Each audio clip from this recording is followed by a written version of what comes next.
Palavra da Verdade. Devocional de 17 de setembro. Resistindo às ciladas do diabo. Revesti-vos de toda a armadura de Deus para poderdes ficar firmes contra as ciladas do diabo, porque a nossa luta não é contra o sangue e a carne, e sim contra os principados e potestades, contra os dominadores deste mundo tenebroso, contra as forças espirituais do mal nas regiões celestes. Efésios 6, 11 e 12. Temos visto que ser cristão não livra alguém de uma tragédia ou adversidade. Cristãos fiéis também ficam doentes, sofrem perdas terríveis e podem ter depressão. Por outro lado, observamos que, embora não sejamos necessariamente responsáveis por tudo o que nos acontece, somos responsáveis pelas atitudes que assumimos diante daquilo que nos acontece. Ressaltamos ainda que a forma como reagimos às adversidades depende mais da perspectiva que temos delas do que da sua intensidade, e que nossa reação, por sua vez, influencia o efeito que elas têm sobre nós e a qualidade do nosso testemunho como servos de Deus. Em suma, se você é um genuíno cristão, suas convicções se constituem um poderoso meio pelo qual Deus o sustentará nos vendavais, de modo a enfrentá-los e transcendê-los. Conforme vimos anteriormente, a perspectiva cristã a partir da qual podemos transcender as circunstâncias contrárias pode ser resumida nesta afirmação: sabemos que todas as coisas cooperam para o bem daqueles que amam a Deus, daqueles que são chamados segundo o seu propósito. Romanos 8, 28. Esta convicção aponta para um Deus soberano que age em todas as coisas, um Deus benigno que faz com que todas as coisas operem conjuntamente para o bem daqueles que o amam, os quais ele escolheu de antemão para fazê-los semelhantes a Cristo. E ainda ela aponta para um Deus fiel, que cumprirá aquilo que propôs desde a eternidade em Cristo.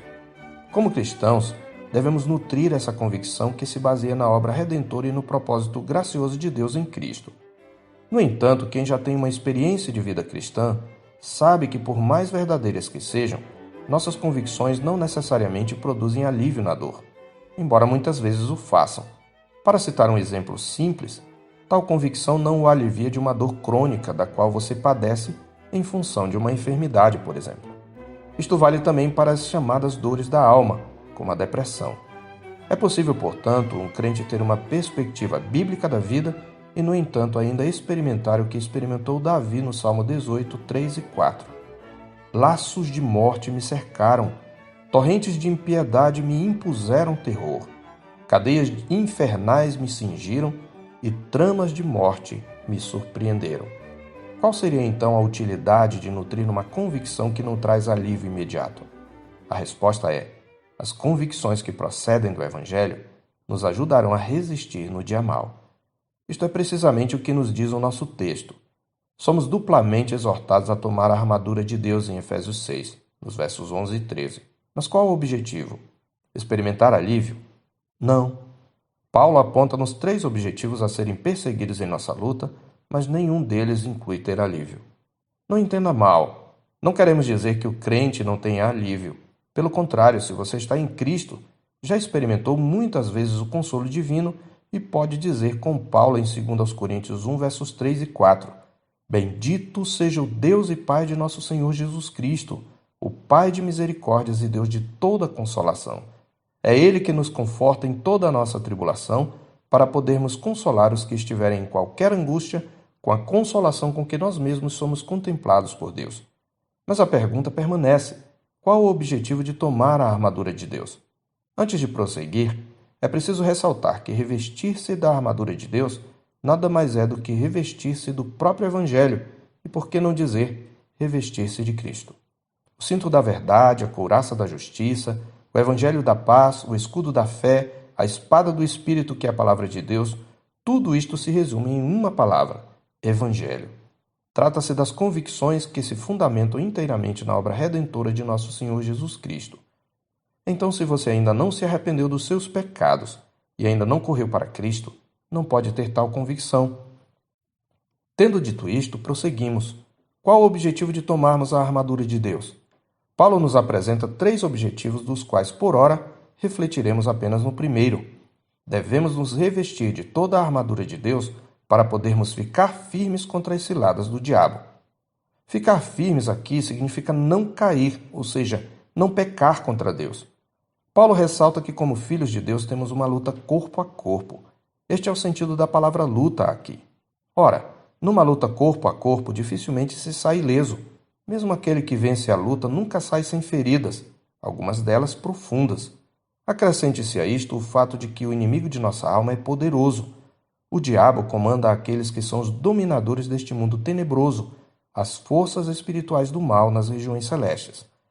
Ele constantemente arma ciladas contra o povo de Deus. E os momentos de sofrimento, seja no corpo, seja na alma, são ocasiões bem propícias para ele atacar a nossa fé.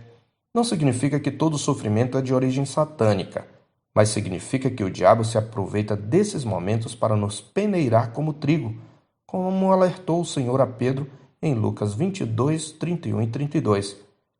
É costume dos que colhem o trigo de maneira artesanal atá-lo em feixes e batê-los violentamente contra a peneira ou cilanda, repetidas vezes. Esse movimento vigoroso faz com que o grão atravesse a peneira, enquanto a palha fica nas mãos do cirandeiro, do agricultor. O objetivo de Satanás é destruir a nossa fé. Para isso, ele se aproveita de nossa natureza pecaminosa, esse inimigo dentro dos portões, para armar suas ciladas, aproveitando-se de nossas perplexidades para disseminar ardilosamente suas mentiras, criando armadilhas em nossa mente. Como observou Jim Cymbala, Satanás não tem sentimentos de solidariedade. Se você não resistir, ele o roubará todos os dias, anos a fio. Esse é o trabalho dele. Em seu livro O Mundo, a Carne e o Diabo, o pastor Russell Shedd alista algumas das artimanhas do inimigo de nossa alma: ignorância e cegueira, engano, ilusão e valores invertidos, que consistem de ideias universalmente aceitas para convencer os homens que suas sugestões ardilosas são válidas, interpretação distorcida das Escrituras, bem como sinais e prodígios da mentira, imitações falsificadas da obra do Espírito e que, acrescentamos aqui, prometem um alívio ilusório que não traz cura verdadeira. Tudo isto para destruir a nossa confiança em Deus e, mesmo que não consiga, pelo menos nos levar a manchar o nosso testemunho. O diabo sabe que um crente caído leva o nome de Deus a ser blasfemado entre os gentios. Como observou Martin Lloyd Jones em seu livro Depressão Espiritual, o objetivo do diabo é deprimir o povo de Deus de tal forma que ele possa ir ao homem do mundo dizendo: eis o povo de Deus, você quer ser assim? Diante disto, precisamos ter em mente pelo menos dois fatos. Primeiro, mesmo que nossas dores e angústias não sejam em si mesmas pecados, nem necessariamente resultados diretos de nossos erros, elas se constituem tentações à nossa fé e fidelidade para com Deus.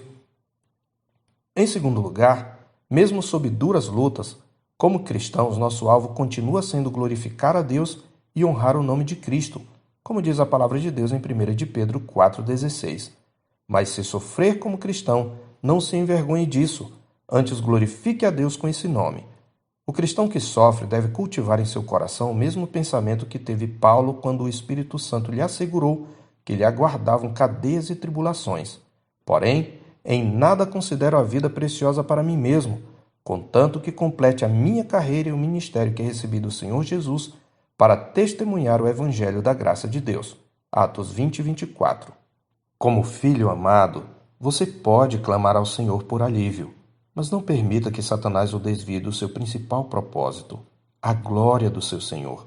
Portanto, por maior que seja a sua luta, resista ao diabo, sobretudo sabendo que você tem um poderoso intercessor. Qual foi a palavra de consolo que disse o Senhor a Pedro diante das investidas do diabo? A mesma que ele diz a todos os seus amados que sofrem. Eu, porém, roguei por ti, para que a tua fé não desfaleça. Lucas 22, 32a. Note que o pedido de Jesus em favor de Pedro não foi o alívio na hora de ser peneirado, foi que sua fé não desfalecesse. Este é o alvo, crente, que a sua fé não desfaleça. E se você é trigo de Deus e não joio, se você de fato está em Cristo, a provação não o destruirá, antes ela o transformará em pão puro de Cristo. Você vai conseguir, porque como diz a Escritura, em Hebreus 4,15, não temos sumo sacerdote que não possa compadecer-se das nossas fraquezas. Antes foi ele tentado em todas as coisas à nossa semelhança, mas sem pecado. Eu sou o pastor Marcos Augusto, pastor da Terceira Igreja Presbiteriana de Boa Vista, em Roraima. Tenha um bom dia na paz do Senhor Jesus.